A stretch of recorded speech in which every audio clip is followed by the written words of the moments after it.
Mutia Aziza dengan NIM 4421924 dari kelas PS 3A Politeknik Negeri Semarang. Ada saya di sini, kira-kira kita bakal ngapain ya? Jadi kita akan sama-sama belajar mengenai pentingnya zakat produktif. Nah, sebelum kita menuju pentingnya zakat produktif, lebih baiknya kita mengetahui dulu apa sih zakat produktif itu. Nah, untuk zakat itu didistribusikan secara dua model.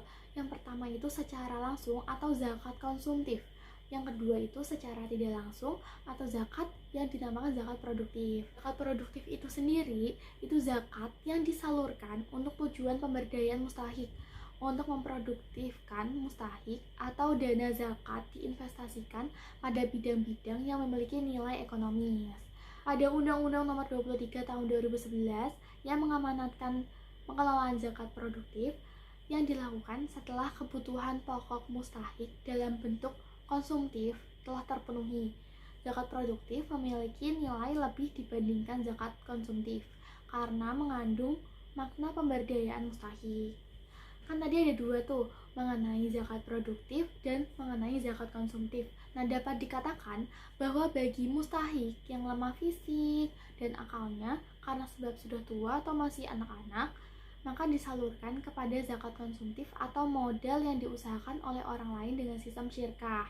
Nah, sedangkan bagi mustahik yang masih muda, masih mampu berusaha, serta memiliki kecakapan dalam berusaha yang didapat dari pengalaman atau pelatihan, maka yang terbaik untuk diberikan kepadanya adalah diberikan zakat produktif dengan pendampingan, pembinaan, dan pengawasan dari amil. Karena lebih baiknya zakat itu harus dikelola secara produktif.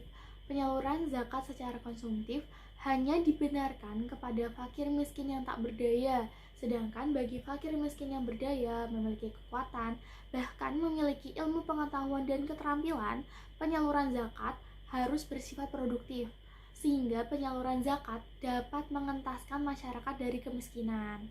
Nah, ada beberapa contoh zakat produktif yang dapat dilakukan oleh lembaga zakat dalam menyalurkan dana zakatnya. Apa aja sih? Contoh-contohnya yaitu yang pertama itu pemberian bantuan modal kerja atau untuk meningkatkan kapasitas dan kualitas produksi. Nah, yang selanjutnya yaitu bantuan pendirian tempat usaha. Dengan dibantunya pendirian tempat usaha, sehingga mustahik yang diberikan modal tersebut dapat melakukan usahanya.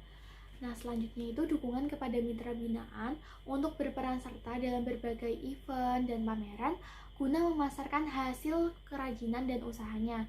Nah, dari mustahik tersebut mempunyai keahlian, lalu membuatlah kerajinan, sehingga kerajinan tersebut atau usaha tersebut itu bisa dipromosikan melalui event atau pameran. Selanjutnya itu ada penyediaan fasilitator dan konsultan untuk menjamin keberlanjutan usaha.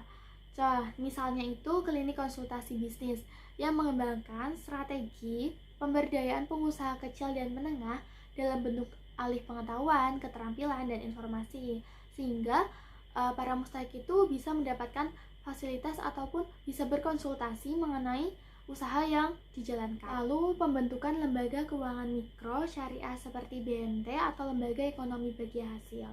Nah, yang terakhir itu pembangunan industri yang melibatkan mustahik-mustahik sebagai pekerjanya. Jadi misalnya dari luar itu ada usaha atau apa dan membutuhkan tenaga kerja, sebagai mustahik itu mustahik dapat dipekerjakan di situ sehingga bisa produktif. Dalam memproduktifkan atau menginvestasikan dana zakat, ada beberapa hal yang perlu diperhatikan. Yang pertama itu ada investasi dilakukan pada bidang usaha halal dan dikelola oleh manajemen yang profesional. Nah, yang kedua, para amil betul-betul mengawasi jalannya investasi tersebut dengan penuh tanggung jawab dan amanah. Oleh karenanya, dalam investasi dana zakat dibutuhkan SDM amil yang tidak hanya paham tentang fikih zakat saja, akan tetapi ia juga memahami bidang ekonomi dan bisnis. Jika amil tidak memiliki kompetensi tersebut, maka ia bisa meminta bantuan pakar pada bidang usaha yang dikembangkan sebagai konsultan agar usaha produktif tidak mengalami kerugian. Nah, yang ketiga ini, dana yang diinvestasikan adalah dana setelah dikurangi dengan kebutuhan zakat konsumtif, sehingga dana tersebut dapat dipergunakan untuk produktif karena kebutuhan dasar mustahik telah terpenuhi.